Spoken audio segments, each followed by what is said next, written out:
This is Counterpoint, and I'm your host, Tanya Granic Allen. We're back with our current events panel with lots of commentary on the latest headlines.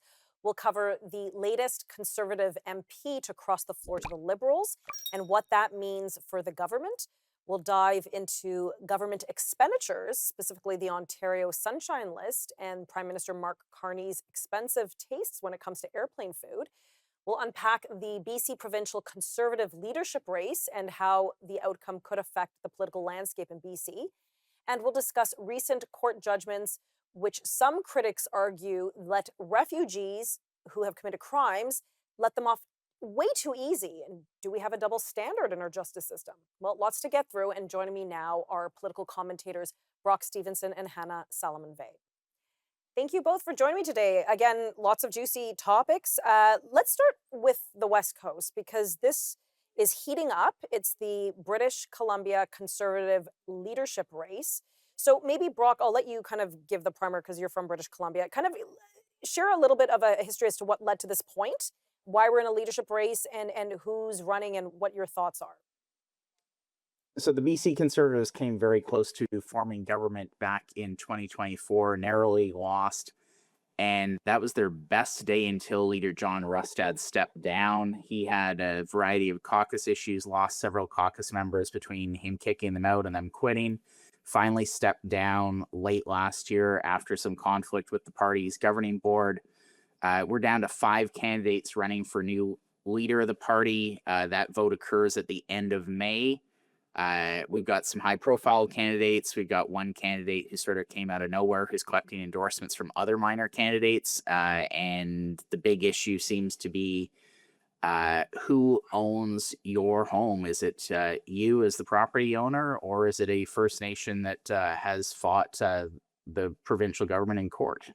Yeah, I mean, that's definitely top of mind for so many Canadians. But of course, that hits particularly home in British Columbia. So explain which candidate seems to be posturing the best on this issue, and what is there any new proposals that we're hearing, or who's defending BC landowners? So the candidate most focused on this issue is Caroline Elliot. She's a public policy commentator whose profiles shot up in the months leading up to the leadership race. She's the main contender against either current MLA Peter Middlebar from the Kamloops area or former MLA and cabinet minister and Chamber of Commerce executive Ian Black from the Coquitlam area. So I think those are the 3 main candidates. The membership deadline is later this week, and the party has seen booming membership numbers from under 6,000, and they expect there'll be around 30,000 members by the end of this race. Now, one issue I want to bring you in, Hannah, on this, and we've talked about this even in Ontario with safe supply and safe injection sites. Do you think that is going to be an issue for voters in the general election when it happens, or in this leadership race, Hannah? Well, definitely in the leadership race, this is an issue, the safe supply in BC. Also, the landowners' claims with many people being worried about whether they actually own their home anymore or whether their mortgage is going to be renewed, with the natives claiming land in BC. So these are issues that are on the table with the BC leadership race. And then with the election, I'm hoping that more people in BC vote Conservative this time, and that BC gets a Conservative government and is able to deal with the out-of-control safe supply. Well, it's not a safe supply, but the drug issues, specifically in Vancouver. Right. The homeless encampments, and give people back the security about their land, because before we know it, I mean, all of BC could go under Native ownership. Okay, so the field has been whittled down to 5. Do you think it'll reduce to even say 3 before the week's over? Brock, sorry, Brock. The deadline for candidates to put all their fees in is later this week. I suspect the 5 left will drop out, as it's getting pretty clear if you're going to have the money or not. The big issue in the race should be the economy, because BC's economy is in the tank. The last provincial budget had very little new investment, and even the finance minister said she'd be the least popular person in the province. The public doesn't seem to be all that concerned, though, and that's a real problem as we see fewer and fewer businesses in BC popping up and more people moving out of the province. Wow. Yeah, no, lots to is probably depending on this leadership because again, this is the opposition in British Columbia could form the next government. So we'll have to pay attention to that. We'll be right back in a moment. Welcome back to our current events panel. Joining me are Brock Stephenson and Hannah Salamon Vegh. Thank you both for joining me. And of course, it's that very special time of the month. What time, do you ask? The time for yet another floor crossing. Okay, so now we have the Sarnia area. That's the area in Ontario. Marilyn Gladu, a Conservative member of Parliament, has now switched benches. She is now a sitting Liberal member of Parliament. Hannah, why don't you start us off with that? Actually, you don't live too far from this region. So explain to us what happened and how are local constituents responding to this? Yeah, so last week it was quite a surprise when Marilyn Gladu announced that she'd be crossing from the Conservatives over to the Liberals. She's won 4 elections in Sarnia for the Conservatives, the last one being over about 53% of the vote. And her constituents are not happy that she has crossed over. It came as a surprise because she was known as more of the kind of on the more right side of the Conservative Party in terms of her views on abortion, and she voted against Bill C9 being passed. And then a couple days later, she's like, "Oh, I'm now joining Mark Carney and the Liberal Party." So I think that surprised a lot of people, and even the Liberal Party has received flack for accepting her into the party because they're like, "You're just accepting anybody, just as long as they're willing to join your party." I mean, she said now she's going to be voting along with the government and with Mark Carney on these issues, but it's really eroding voter trust. If someone wants to cross over to the other side, then it needs to be triggered to be a by-election in their riding, because what's the point of voting for a candidate if they can so easily cross over? And it looks like the Liberals are courting more people to cross over. Yeah, they seem to be very successful. And maybe, Brock, you can jog my memory, but didn't Marilyn Gladu have a hand in pushing for or demanding that there should be automatic by-elections when someone crosses Yes. over just like within the last few months? And then now she's crossed. Maybe she'd want, you know what? She may very well get elected as a Liberal in Sarnia, Lambton region, because that's an area that swings. It's a bellwether riding. Uh, it is shocking to me because, correct me if I'm wrong, wasn't she a leadership candidate in one of the last couple of cycles, right? Does So a anybody couple of remember? things. Yeah, Way Brock. back in I'm not early sure. 2026, Marilyn Gladu did say there should be by-elections when people cross the floor. She did run for leader for the Conservative Party very briefly, but didn't meet the entry qualifications, so withdrew her candidacy fairly early on. She has said she's going to be voting in line with the Liberals on abortion issues. She's going to vote with the Liberals on conversion therapy issues. Not that I think there's much conversion therapy debate occurring in Parliament. One of the issues that could come up is what they have out in BC is citizen-initiated recall. It has never directly worked, but it does shame and embarrass the politician, and sometimes you need a little bit more shame and embarrassment. Yes. She did tell the truth, though, and say it is best for her constituents being in the Liberal government. One of the cabinet ministers, Gregor Robertson's, already reached out to her and said, "What do you need?" After months and months of her asking for services and funding for her riding in Sarnia. So you can at least see that the Liberals are upfront about you scratch my back, I scratch yours. Well, okay, so let's talk about that for a moment because at the end of the day, you directly vote for your representatives, right? Your constituents vote for you as a member of parliament. So they really ought to be voting for the candidate and the policies and the representation of that candidate. Technically, you're not voting for a party. Yes, they represent a party, but you're not voting for the prime minister, Carney, or Pierre Poilievre, or whomever. You're voting for that local representative. So if the locals, constituents on the ground, and she's hearing maybe overwhelmingly, you know what? We need more delivered. We're really suffering here. Join the government and get something done. Maybe she felt very principally compelled to do that. Hannah, what do you think? Yeah, I mean, that's what she's saying. That she was saying she was not getting enough funding. She was asking for funding for development in Sarnia and wasn't getting it because she was a Conservative MP. Now she crosses over, and they're immediately calling her saying, what funding do you want, or we'll follow through with it? Because people are asking, like, what is Carney promising these people? I mean, it's illegal. You can't bribe people to cross the floor. Right. But many people have been asking, like, what incentive is for them to cross the floor? I mean, I think part of it is they want to be part of the government. They don't want to be. Maybe they're tired of being a backbencher or not in the limelight. So she got her limelight at the Liberal convention. Anyway, so it looks like she's going to get the funding that she wanted. But people, yes, they do vote for the candidate, but they also vote for the party that the candidate is running for and is representative of. Like when I'm voting for, the candidate in my riding, I'm voting for the policies of the Okay, so party, then let me ask and you. and then, but also the policies of the party and what they're promising. Okay, but for I'm gonna my I'm gonna riding. interject because we only have 20 seconds. So Pierre Poilievre is the leader again, leading them into the election, whenever that'll be. There have been many Conservative MPs, Hannah, who've crossed over now in recent months. Is he not seen as fit to lead the party? I think he's excellent leader. I mean, who else do you want to lead the party right now? He's done an incredible job. I think it's Canadians that are the problem that don't that still want the Liberals. I don't think Pierre's the issue. Okay, we're gonna pick up this discussion right after the break. Welcome back to Counterpoint. We're unpacking more issues as it's been quite an eventful week, and we're not even dealing with international issues. These are just issues here in Canada this week. So joining me again are Hannah Salamon Vegh and Brock Stephenson. Okay, let's shift gears to, well, to government expenditures, I don't know, waste, mismanagement, whatever you want to talk about. There's something in Ontario called the Sunshine List, which reports, I think you have to make what, Brock, over $100,000, then your name gets publicly available and you can see who's making what money in the government. Is that right? Yeah, that's correct. Above $100,000, and your name gets published annually on the Sunshine List. The top earner made almost $2 million at Ontario Power Generation. They dominated the top of the list. Lots of hospital executives are at the top of the list. 50 people in Premier Ford's office. There's hundreds of thousands of people on the list. It wasn't quite that way back when they started in 1996. $100,000 is still a lot of money. It's not a lot of money to make ends meet anymore, but it's still a lot of money.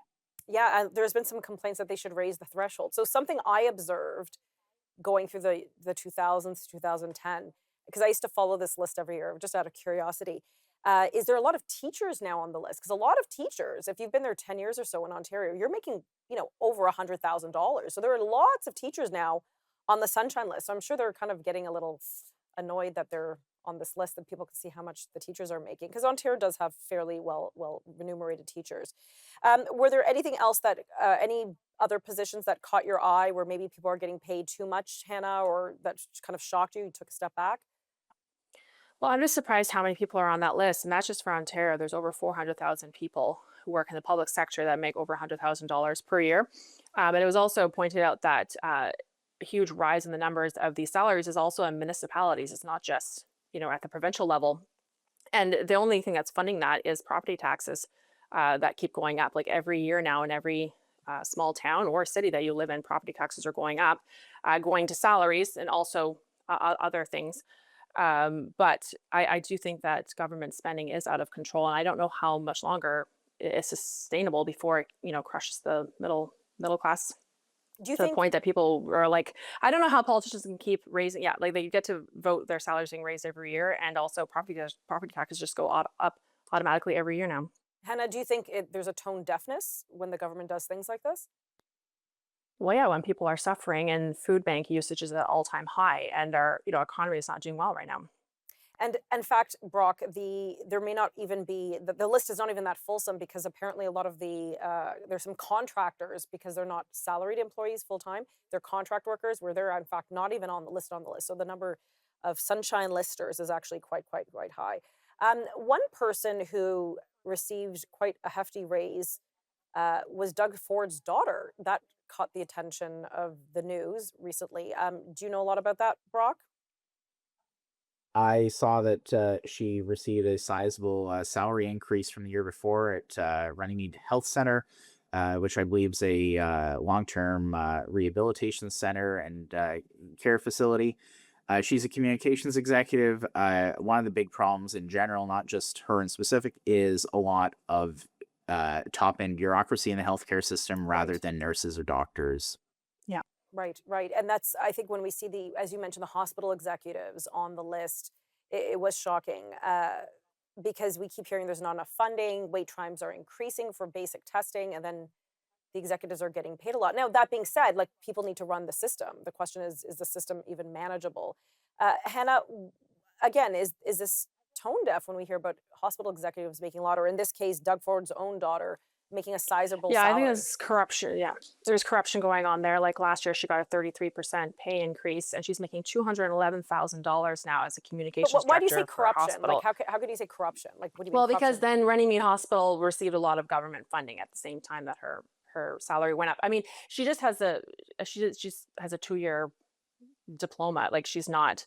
I don't know if she's even qualified for the job that she has. But when we have questions, when she's a premier's daughter, she has a position and her salary keeps going up, and then they get more funding at the same time.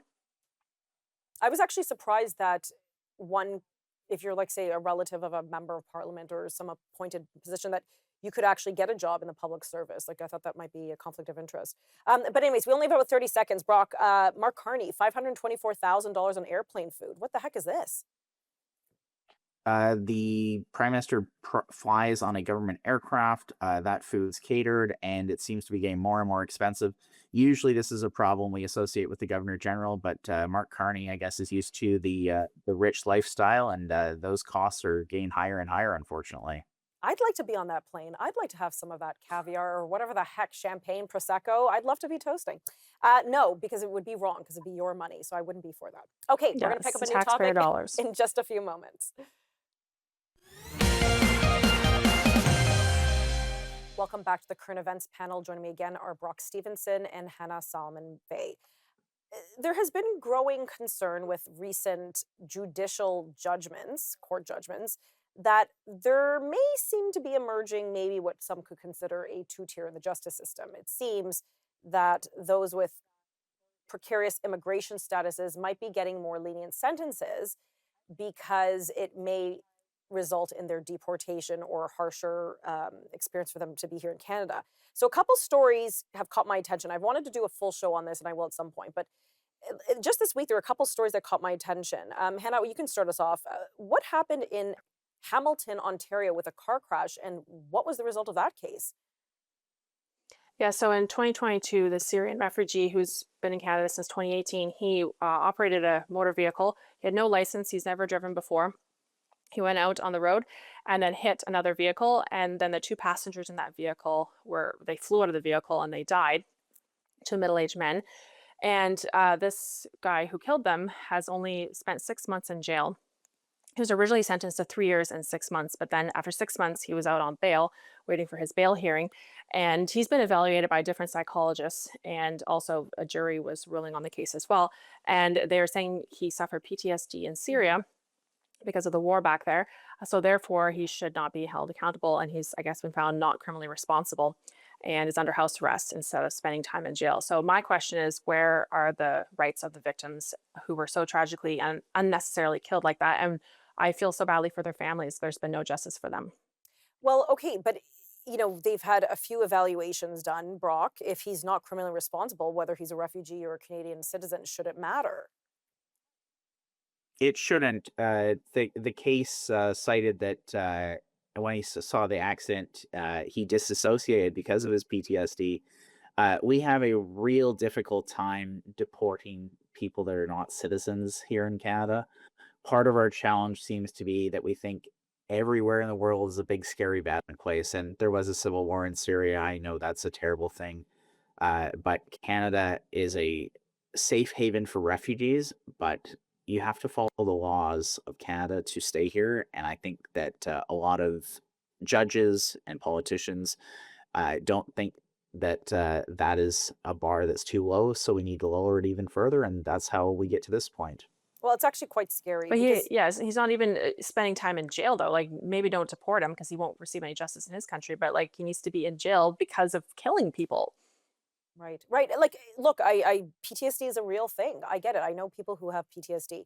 However, if someone's going to feel compelled to get into a vehicle that I don't know, how do they even own one if they don't have a license, and then drive without a license, like murder two people accidentally on purpose, whatever, that's a consequence. That's a huge, huge thing. Whether you're criminally responsible or not, that the two lives were taken. So that's quite serious. And if this person is really struggling with PTSD, are we helping them? Like, what is the role that Canada plays to help these refugees? I don't know. There was another case, though, Hannah, just this week. Can you explain to us what happened? Well, yeah, there's another case. I don't know. I don't remember all the exact details of that case in New Brunswick, but we just keep seeing case after case of someone committing a violent crime here in Canada, and then some of them don't have permanent residency status or they're not a citizen, and then their sentence is reduced so they do not have to be deported. Or if they're a native or black, they receive a less sentence because if they, experience residential school harm, or there's another case of a black guy who killed his girlfriend brutally in a stairwell in Toronto, and then the judge ruled that he was going to receive less jail time because he may have experienced racism. So we keep seeing case after Wow. case. These are not isolated incidences, but case after case that if someone, has experienced some sort of difficulty in their life, basically, then they don't get proper jail time and there's no justice for their victims. Or even like this Indigenous man, he killed his Indigenous wife, and she's dead, and he doesn't receive proper jail time because he's Indigenous. Um, So there's no justice for these poor victims. Brock, do you think some of these, especially with the refugee or permanent resident cases, they're getting more attention now because of what's happening south of the border with ICE deportations? I mean, people make some like small crime there and they're getting deported, and here it doesn't seem to be the case. We have 10 seconds. Yeah, the rule of law in Canada doesn't seem to be enforced or enforced consistently, and that's been a huge problem. I think that's where we're struggling in Canada is we have laws and no one cares to enforce them. Okay, listen, thank you both for being here today, sort of, and on such a sad note, but we'll have you both back on, and of course, we'll have to continue watching that BC leadership race. Thank you so much. And that's all the time we have for today. If you'd like to suggest a topic for the show, feel free to reach out via X at T Granic Allen or via the Newsform website. Thanks for watching.